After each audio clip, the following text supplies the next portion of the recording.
Hello and welcome to Tell the People, a program about our Catholic faith with news and information in and around the Catholic Diocese of Lafayette.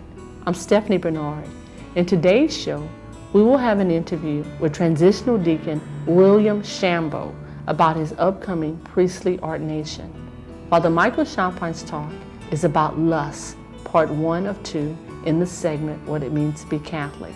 And in a conversation with Bishop Michael Jarrell, Monsignor Richard Green interviews Bishop Jarrell about priesthood ordinations. And now, Catholic news on this June 17th weekend. The Lafayette Diocese is pleased to announce that Bishop Michael Jarrell will confer the Sacrament of Holy Orders on Deacon William Shambo on Saturday, June 23rd. The priesthood ordination will be held at 10 a.m. at the Cathedral of St. John the Evangelist in Lafayette. Deacon Shambo is the son of Mr. Robert Shambo and the late Mrs. Shambo, and he is sponsored by St. Anthony's Church Parish in Eunice. Please remember Deacon Shambo in your prayers, as well as all the seminarians of the Lafayette Diocese as they continue their path to the priesthood. The third annual Day of Reflection for African American Men is scheduled for Saturday, June 30th at the Immaculata Center in Lafayette. The day will be conducted from 8 a.m. until 3 p.m., and the speaker will be Father Anthony Bozeman from New Orleans. Registration is happening now. For more information, contact your local Catholic church. You can also visit www.diallab.org and look under Black Catholic Ministry Office or call 261-5694. Fullness of Truth Catholic Evangelization Ministries will host a special conference during the weekend of June 23rd through the 24th at the Hilton Hotel in Lafayette. The conference will be designed to bring those in attendance to the heart of the Catholic Church, where Scripture truly comes alive. The event will be a positive opportunity for RCIA groups, adult education groups, Bible study groups, and all those who are open to deepening their faith. The theme will be Where's That in the Bible? Discovering New Testament Catholic Teachings Hidden in the Old. Tickets for the event are $35 per person for both days. For further details, please visit online at www.fullnessoftruth.org. It is time once again for Cajun Camp 2012, sponsored by the Lafayette Diocese Deaf Action Center in Lafayette. This year's sessions of Cajun Camp will be conducted from July 9th through the 13th, Session 1, and July 16th through the 20th, Session 2.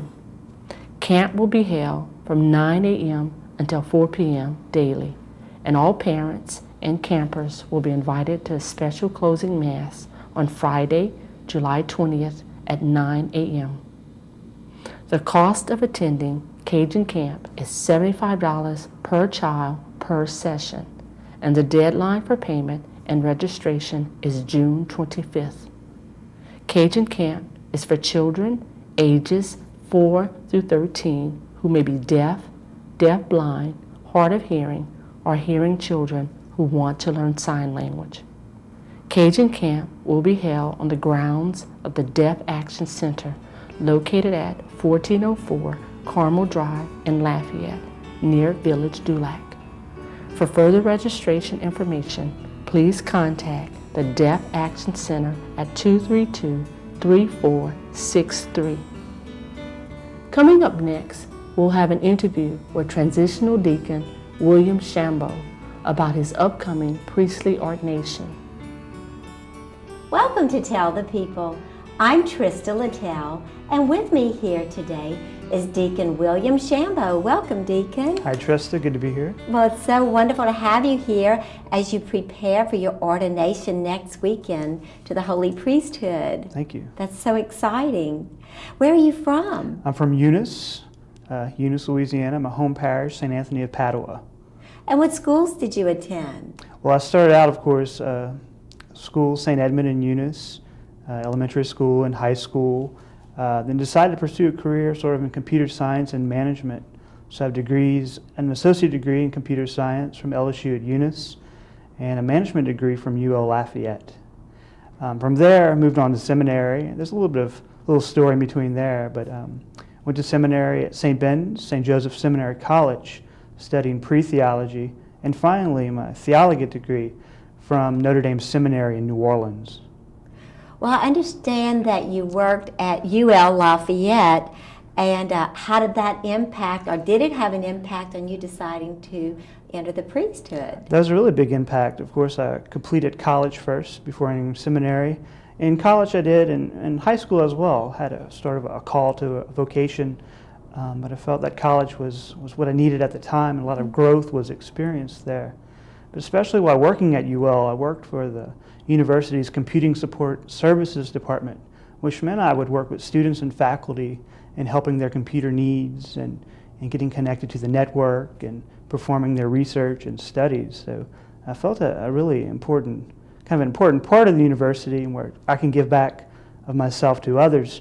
But at the same time, I really developed these great relationships with the faculty members and students where the questions weren't always just about computers. Sometimes it would go deeper into sharing about their family and their faith and their devotion to God. And so I found sort of a beauty in my job working with computers and people at UL, and my involvement as well as going to daily Mass at UL's Catholic Student Center, Our Lady of Wisdom, and really felt growth in that area, kind of started ready to go out into a vocation to the priesthood. How interesting. Thank you. Now, you had summer assignments over the years. You want to tell us about those summer assignments That's and right. where they were? That's right. I had 6 years total in seminary, and each summer we had an assignment. My first one was at St. Mary Magdalene in Abbeville. Then I moved on the following summer to St. Joseph in Louisville, a summer in Carencro at St. Peter's.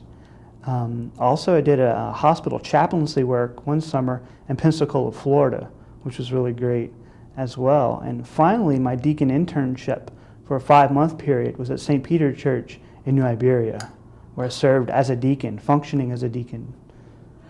Well, let's talk about seminary life, community. Sure. Community. Tell us about that. That's one of the most mysterious things I find that people are always asking about seminary. What's it like to live in this big house, especially Notre Dame in New Orleans on South Carrollton Avenue in historic New Orleans? Community life is good in a way that we really learn how to pray as a community, pray as a group, where we can lead others in worship. So that's one of my best memories, I guess, of Notre Dame and my time in the seminary, is praying together in a community. We also eat meals together, we study together, we have recreation, and all of this is really preparing us to be holy men. And so I had a good experience at seminary, and I'm ready now to be in a parish. Well, this past year as a transitional deacon, you want to tell us a little bit about that over this past year? Sure. Transitional deacon, of course, I was at St. Peter's in New Iberia, and really I felt my function was to assist the pastor, and where the pastor's duties weren't necessarily just with Holy Mass, but also out in public, working with people, visiting people in their homes, and the nursing home as well, bringing communion to the sick, but also just being a service and charity to those who need it most, and those who need a deacon. Mm-hmm. So I really enjoyed that experience. Well, you just said being of service, and I hear that you're quite a listener also as we speak. You mentioned to me earlier that you did missionary work. That's right. You want to tell us about that? That's right. I was part of a leadership team at Notre Dame Seminary in New Orleans called Accompagno, to go with, where we took a trip. We took an entire class from Notre Dame, entire first theology class, so 20 plus seminarians, and we flew to Granada, Nicaragua, and we performed mission work. We lived in the seminary and we worked in a parish, similar to a parish that we would have in of course, our diocese, working with the pastor, working with the deacons there, and servicing the needs, the spiritual needs of the residents there, as well as physical needs, helping them with food, helping them. We actually built 2 homes.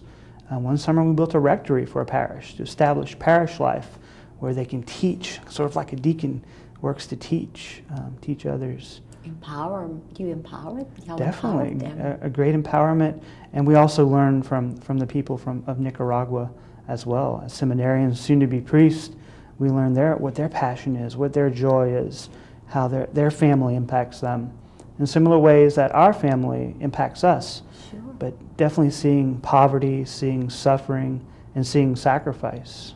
It's a beautiful experience. And seeing the face of Jesus and all And of seeing it. the face of Jesus, exactly. It's wonderful. Well, as you begin your priestly life, what gifts are you bringing to the community? Well, we talked about this being a listener thing, listening. So I feel that I do listen, that we do. I feel that I can bring maybe counseling and sharing, but also going into confession and into the sacraments and Mass. I think these are vital things, of course, in the life of the priest, but also in what we need most. We need our sacraments. But too, we just need someone to talk to, someone to relate to teach, to preach, all these great functions of the priesthood. What a gift. Well, your first priestly assignment will be where? St. Pius X in Lafayette. And with that being said, you will be ordained next weekend, so we're going to ask the viewing audience to pray for you, and I think you wanted to also ask them to join you. Thank you. For the Of course, need your prayers, everyone from the good diocese of Lafayette, and please attend this. You're welcome to attend this ordination. It's open to the public. Many people have never seen an ordination before. We all know our priests and our associate pastors, but we've never seen an ordination. Well, we certainly want to ask everyone to join us for that day, and we thank you so much for being with us, and we will pray for you. Thank you, Trista. Stay tuned, folks. There's more to come on Tell the People. Thank you, Trista and Deacon Shambo. Coming up next, Father Michael Champine's talk is about lust, part 1 of 2, in this segment, What It Means to Be Catholic. Good morning, and welcome to What It Means to Be Catholic. Presently, we're treating the capital sins, capital vices, if you will, these dispositions which are sinful in us, which cause us to act out in particular ways against God's will, and they're capital because they are the source of many other sins. So they're root sins which cause a lot of the capillary sins to be manifested. And we treated pride our first, 2 Sundays ago. Last Sunday, we treated avarice, greed. And now we're going to treat lust in a 2-part series, one today and then one next Sunday, before we continue to move to the other capital vices. Lust is generally spoken of as impurity. Lust is this disordered desire for sexual pleasure and objectifying another person for one's own sexual gratification. That often happens through the senses without any kind of physical, maybe sexual activity, but nonetheless already in the heart. And of course, Jesus says in the Sermon on the Mount, in chapter 5 of St. Matthew's Gospel, "You've heard it said of old, thou shalt not commit adultery. But I say to you, any man who looks upon a woman with lust in his heart has already committed adultery with her." So he moves from just the exterior activity into the heart. And so this is what Jesus demands by way of the new law of love, is the purity of the heart. Those who are pure in heart shall see God. And so impurity, and particularly when you speak about sexual impurity with lust of the heart, lust causes not only the soul to be twisted and unable to think correctly and to be able to act appropriately, but it defiles the body, which is the temple of the Holy Spirit. St. Thomas defines chastity as that virtue, that strength, which regulates sensual desires. And of course, with regard to marriage, sensual desires